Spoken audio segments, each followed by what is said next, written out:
Alright, and hello everybody, I'm the Super27, and welcome to another Dokkan Battle video. We are back in the Goku Story Red Zone event. We're going up against Stage 5, which looks to be up against BEERUS. It says God of Destruction, BEERUS Saga. I don't know why they didn't say Battle of Gods or Verse BEERUS or something, I don't know that. I feel like it's a little clunky wording. We're going to try to bring the Heroes team into here, just because I spent a lot of money on these units. And I don't think I've actually recorded a video with me using them. So this was 1,000 stones worth of stuff. So we're going to dive in. We're going to go in blind. Yet again, if I die, however, then we will look at the teams as per usual. But yeah, we're going up against BEERUS here. We're already up in space, so this may just be a... okay, and we're dead. Yeah, Heroes team ain't built like this, bro. Heroes team is not... built for this. Oh god, I have to trust Pan right away. Okay. She only has to dodge what, 4 attacks in slot 1? Oh, there's 1, there's 2, there's 3, and there's 4. Actually, you know what, never mind, I take it back. We're winning. This is a no item one and done, fellas. He has a shit ton of HP. Yeah, no, the Heroes team was just actually dead. Now that I'm realistically thinking about it, all of these units wear off super quick. Vegeto's only good for his first 3 turns. Realistically, Universe Tree absorbed Goku. He's only good for, like, what, 4 turns? I mean, he's fine afterwards, but he loses his passive, so he becomes more inconsistent. I mean, Eos is fine. She doesn't really have any build-up. This guy doesn't have any real build-up, but, like, he doesn't really have any defensive mechanic. He's also type disadvantaged, so he may just get cooked here if he doesn't give us a bunch of supers. Crimson Masked Sand, like, he's not good in here because you're not going to be able to get any KOs. Rose, like, I mean, yeah, I guess he stacks attack. You could bring him in here. Plus, he's got guard. He transforms on turn 5, so, like, maybe he could be, like, a reset. What's the damage looking like? Oh, actually, double digit. Okay, so maybe BEERUS is a bitch.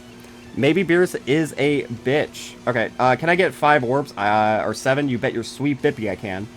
Definitely want to keep Fu on rotation. We definitely want Fu to get his stacks. Do I care if Eos supers? Probably. Alright, so this guy is evenly distributing his attacks, which is pretty scary. Alright, Goku's going to take damage until he supers, which is fine. It's not fine. It's not fine. It's not fine. Brand new, I mean, not brand new summonable unit, but like modern, he crits. Okay, he crits and he attack debuffs. Alright. I'm going to dive in one more time without looking at what the stats are. And then if I die again, we'll swap teams. Or maybe we don't need to swap teams. We can swap strategies. Like, this is a much better opening rotation. It depends on whatever slot 2 is. But if he just supers in slot 1 guaranteed every single turn, then, like, yeah, this team... Yeah, that's so many attacks. Am I gonna have to put Eos in slot 1? I am, because I can't give him... No, that is 7. And I am able to pop... Okay, so no, let's pop this, actually. Hold on. I'm being all doom and gloom for no reason. Hold on. So, I do still think I want to keep Eos on main rotation. So we can do this. In this instance, Eos needs a super. And then we can do this. And then next turn, we're just going to have to trust Pan in slot 1 again. But this is with his active skill, which gives him a little bit of defense. What's the damage going to look like? What are we looking at, buddy? It's still... Okay, it's still a one-shot. All right. Heroes is dead, by the way. That was our last Hero celebration ever.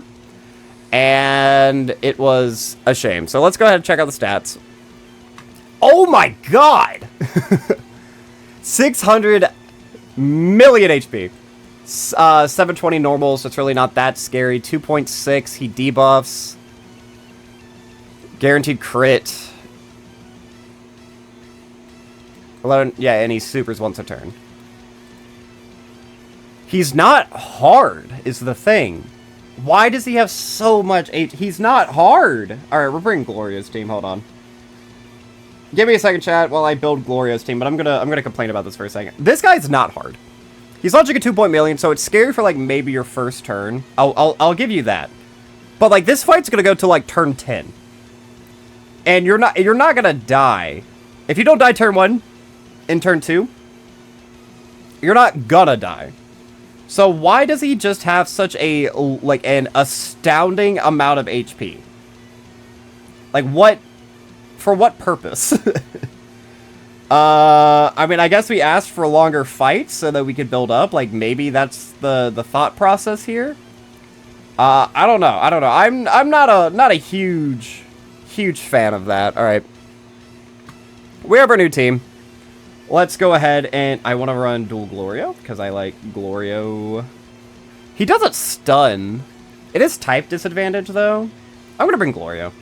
Only 55% Glorio. Are we serious right now? Are we serious? On the friends list? Still?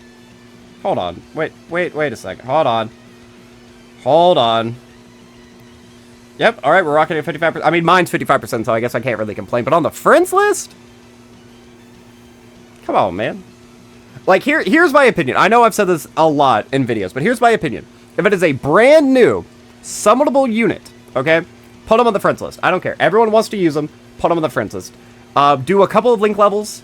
They don't have to be rainbowed. They don't need to be anything. It's just, if you pull them, put them on there. That's fine. Eventually, though, if it's not 55%, or if it's only 55%, you don't have them rainbowed, or if not a lot of people are going to be running that team, or you don't have them link level 10, put someone else on your friends list. You're just doing a disservice at that point, you know? Like, Glorio at 55% is still a god. Like, don't get me wrong, he's insane. He is very, very, very, very ludicrously good.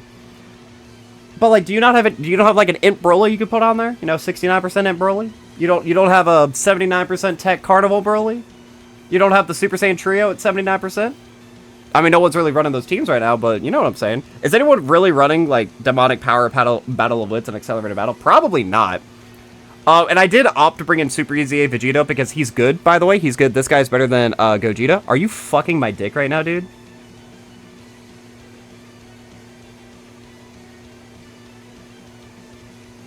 Chat, I want to uninstall. I want to uninstall. Chat, this fight isn't even that bad. Shut up. I hear you, Jerry, that games. I hear you. We have the exact same opening rotations. Okay.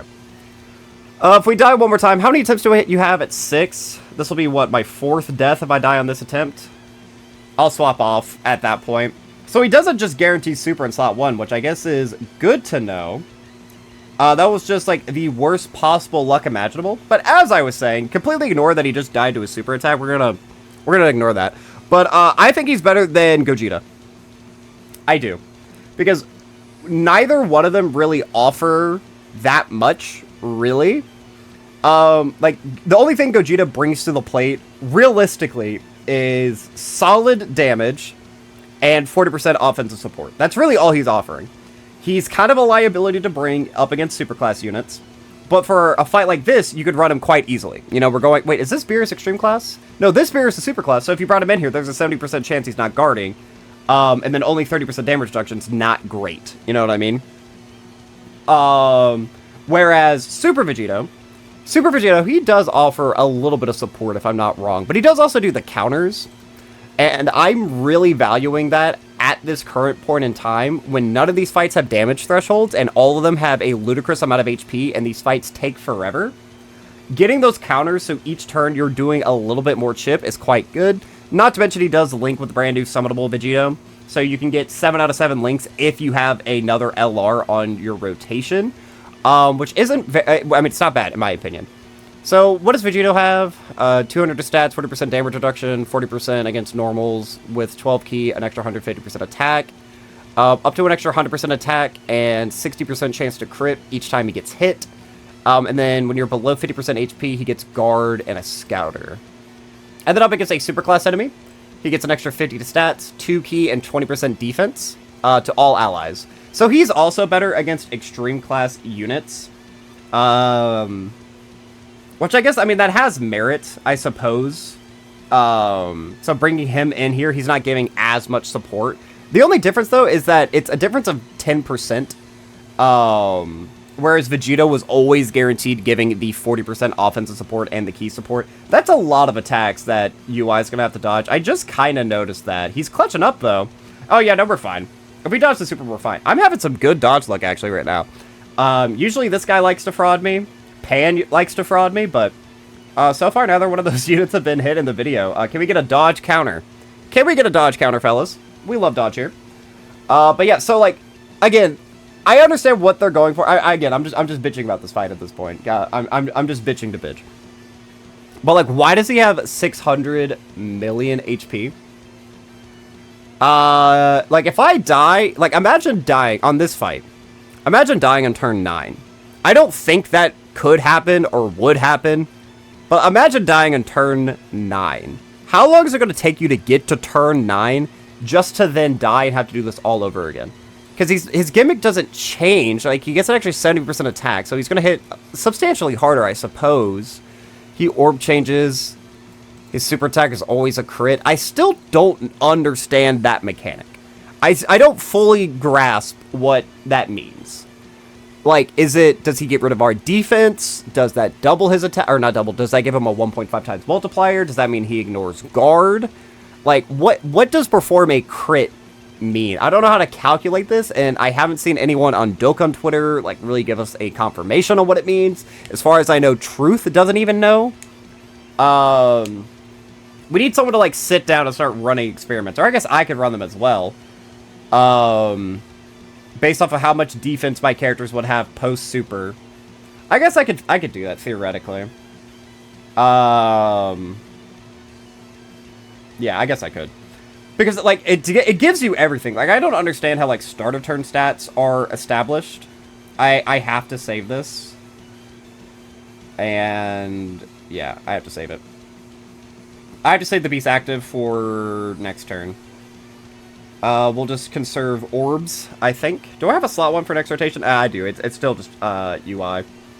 But, like, I don't understand how, like, starter turn stats are necessarily calculated. Like, I don't understand how, like, we get to 300%. Because I've done the math before, and I might have just done it wrong. I'm usually pretty good with numbers, but... I've made some blunders before. But after, like, the kits and the super attacks tell you what to expect. Excuse me. Like, obviously, you get an extra 50% on your super attack effect. Boom. You just cut whatever your starter turn is in half, add that on top of. You know what I mean? It's not, like, the biggest amount of rocket science. Although, I guess I also don't know. Like, if you have a million defense, right? And then you do a super. You cut that in half, you're now at 1.5 million defense. If you get an additional from there on, is it 50% of 1.5?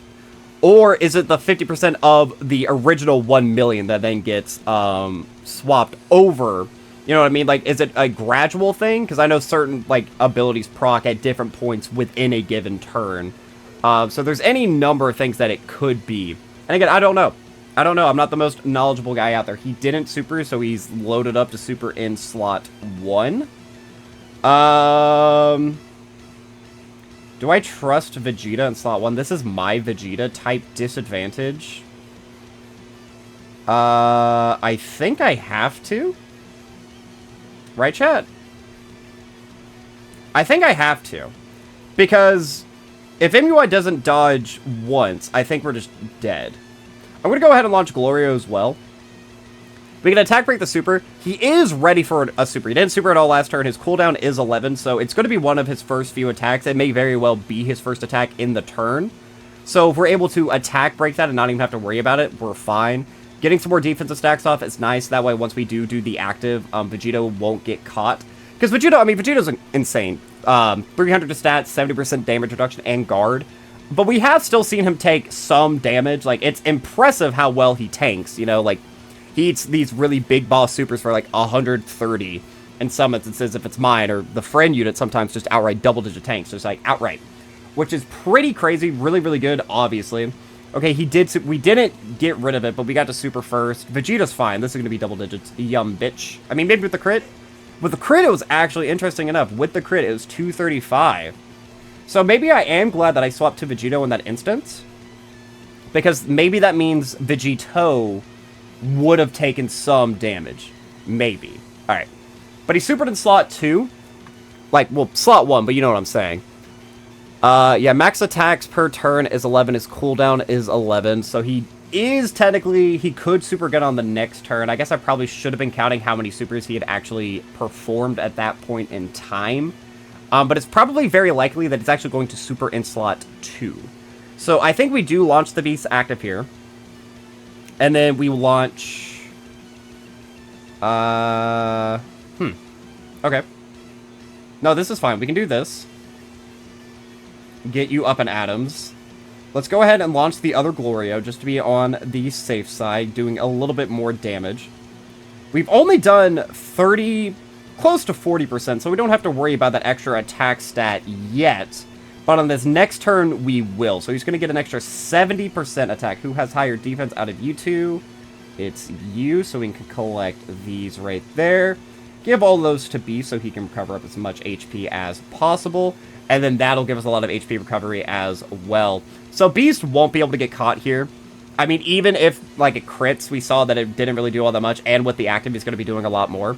Although I am kind of banking that we can potentially kill on this upcoming turn. Because, like, obviously SSJ3, he's going to do a lot. Hopefully we get a quad, super quad crit turn. Because he's guaranteed critting for his first couple of turns, if I read his passive correctly. So give me another super. Okay, I said super, buddy. That's a normal. It was still a crit, though. Super. Okay, super. And we didn't get the hit of potential system. Alright, that sucks. But Beast is getting pretty giga charged. Yeah, nearly a 20 million. One of the higher attack stats I think I've ever seen Beast Gohan put up. This is my Beast Gohan, by the way. Only 55%. A unit who isn't really known for doing, like, insane damage stat numbers or anything, even by 2024 standards, let alone 2025. But launching a 20 mil on him, not bad. That's not bad at all, actually. I will take that. This is the friend Glorio right here. Yet again, 55%, very similar performance to mine. Hopefully he can also give us a bunch of additional supers. That's what we love to see. Although the good thing about Glorio is, even if he launches just a bunch of normals, he's still getting a bunch of stats, so he is ridiculously good regardless. See, yeah, there we go. Glorio's number one. Is Glorio better than... Yeah, no, Glorio's definitely better than STR in SSBE. That's insane. They did my boy dirty. Hold on, I'm actually gonna compare these two. I'm gonna fucking embarrass this kid. Hold on. Is he on final trump card? LR SSBE. He is not actually. Okay. So on this turn, a lot of attacks. We could actually... We could get greedy. Chat, do I get greedy? Because that's guaranteed dodge. He didn't super on the last turn, which means we probably broke it. I'm going to get greedy. I'm going to get greedy. I know I've regretted this in every single previous video when I get greedy, but shut up. Shut up. Okay. Hush your mouth. I don't want to hear it. I'm having fun. So we have pretty much everyone at full 24 key now. We're still at basically full HP as well. The only unit who could get caught here would be if he had a slot 3 super. But he's been supering very close to the front every single time. So I think we're fine. I actually would be interested to see if he supers Vegeta, because then we could have an outright comparison in this video to see the difference between his super attack stats. That would be something that I would be interested in seeing. The only issue is our next turn is definitely going to be dicey. We don't really have like a good slot 1. Because Beast's passive is now going to be up. So, depending on his attack RNG, we could potentially be in a lot of trouble. But we also have like the domain support up. And that's going to give everyone a 10% chance to dodge, right? Or is that only for the turn it's activated? I don't know. I've still got to find the SSBE connection. Hold on. I have to embarrass this kid real quick. So we have Glorio. Alright, so we have Glorio pulled up. Let's duplicate this. Now let's pull up SSBE. SSBE's intro gives him 60% attack and 30% damage reduction for 6 turns. He gets 200 to stats at the starter turn and randomly changes key spheres to rainbow. He gets another 200% attack when attacking. With each attack performed, he gets 1 key, 40% defense up to 200%, and 7% damage reduction within the turn. Okay, he's supered in slot 2, so we can put Beast in slot 1. We can pretty much put any unit in slot 2 and be fine. Okay, good to know, good to know. We'll probably put SSJ3 there, and we'll put Beast in slot 1. But that's good to know, that's good to know. We are safe. For every 2 key sphere obtained, launches an additional attack that has a 30% chance of being a super up to 5 within the turn. After performing 6 or more super attacks, 30% damage reduction, and then after 7 attacks, he gets crit. Alright, so let's look at what Glorio is doing. His intro gives him a guaranteed additional with a 70% chance of being super for 1 turn, 200 to stats, and 3 ki. Launches an additional that has a 50% chance of being a super, high chance to dodge. In slot 2 or 3, launches an additional that has a 70% chance of being a super. In slot 3, all allies get 1 ki and 50% attack and defense for 3 turns. When attacking, gets 150% attack. For each attack performed, he gets 50% attack and defense within the turn. For every super performed, 30% attack within the turn, and then an extra 10% chance to dodge up to 30%. And then each time this character performs 3 or more attacks in battle, he launches a guaranteed additional super within the turn. Yeah, Glorio fucking shit stomps on the LR. It's not even close. Not even close. Alright. I fully acknowledge we're probably going to take a significant amount of damage on this turn. But if we survive this turn, we win on the next. And that's all that matters. That's all that matters. He's geared to super in slot 2. Beast just has to eat 2 normals, essentially. Which he does fine. Perfect. Alright. Easy GG. I'm saying that as if I've already won. If we've learned anything, chat, is that things can just come right around and bite you in the ass. I may be wrong. I may be wrong. This video is already going on for 20 minutes. I don't want to do this fight again, but I will do it. But yeah, I just don't find a fight like this very fun. Especially, I mean, it's meant for stackers, is the thing. Would I have more fun if I brought more stacking units? Probably. Actually, yeah, no. This fight would be fun with stackers, like bringing in, like Tech Ultimate Gohan would be fun in here, actually. Tech Ultimate Gohan would probably get cooked, though. But he could be a fun addition. I guess I'm just so used to the mindset of our units don't really need build-up, because for the longest time, we really haven't had a meta where you need to build up. Because in 2023, like the Legendary Goku event, not the Legendary Goku event, excuse me, the Frieza and Goku event, that was a long event. That was a long one. But it has all those different gimmicks. While some of them were bullshit, I have learned to really thoroughly enjoy that fight. Right? I'm glad what they did with Global as well, how they actually dropped some more relevant units before those events dropped. Because I made a video about it back in the day, but like it genuinely would have been unfair for them to drop the event with the units that we had available to us at that time. It wouldn't have been fair. But they did the right path, what they did, kinda. I mean, I'm gonna give Amatsu some credit. I love that guy, you know. Can't be too ruthless to him. You have to give him some credit. He although, to be fair, last year wasn't really great to be a global player, like, at all, in my opinion. I would say probably one of the worst years to be a global player, at least since I've been playing very seriously. One of the worst years. Just because it seemed like it was fumble after fumble after fumble after fumble after fumble.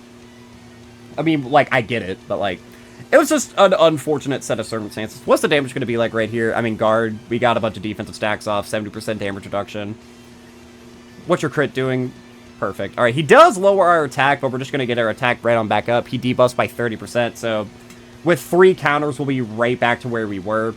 Yeah, not bad, not bad. But, like, I am starting to think, like, if I brought, like, Tech Ultimate Gohan in here, and I just kept him in his base form the entire fight, and then right before he died, I changed, how fun would that be? Because I'm having a lot of fun with Vegito. Like, Vegito, obviously, you can stack your attack, you can stack your defense. I actually really enjoy the Vegito portion of the character. I think having a good slot 1, that just makes Vegito so much tankier, so even with no defensive tanks right now, there's no real super attack that can apply a lot of pressure to Vegito. Like, yeah, he can take damage, but when you have, like, it's possible now to get over 1 million HP, I think. Or close to it at the bare minimum, like 900, 1 million. Taking 139 on a super attack, that's nothing. That's nothing to Vegito. That's 1/10 of your health bar on the biggest, baddest thing that that a boss can do, which is their super attack. Just a ludicrously designed unit, but MUI might actually get the KO here. We might see his KO screen. Or is his KO screen only if you get the counter? I forgot. I mean, it doesn't really matter. He's still dead on this turn, but I guess we can go ahead and start to kind of unwind, wrap this fight down. I might be interested to dive back in this fight, though, and bring just a bunch of stacking units. Although, do we even really have any stacking units? I mean, like, Carnival Broly, but, like, he tapers off as the fight goes on. What other, like, stackers have we even had recently? Like, I know Buhan does once you've done the domain, but I don't have Buhan.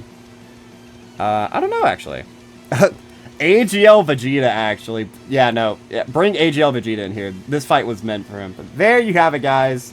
That is going to be all for this time, guys. I've been the Super27. I'm a variety Twitch streamer and an up-and-coming PNG YouTuber trying to make it big in the world. I have a Twitter and a Twitch, the links to which can be found in the description of this video. And while you're down there, don't forget to like, subscribe, share me around, and leave me a comment, positive, negative, or indifferent. I would love just any sort of interaction I can get from you all. But yeah, that's going to be all for now. So, as always, I've been the Super27, and I am signing off.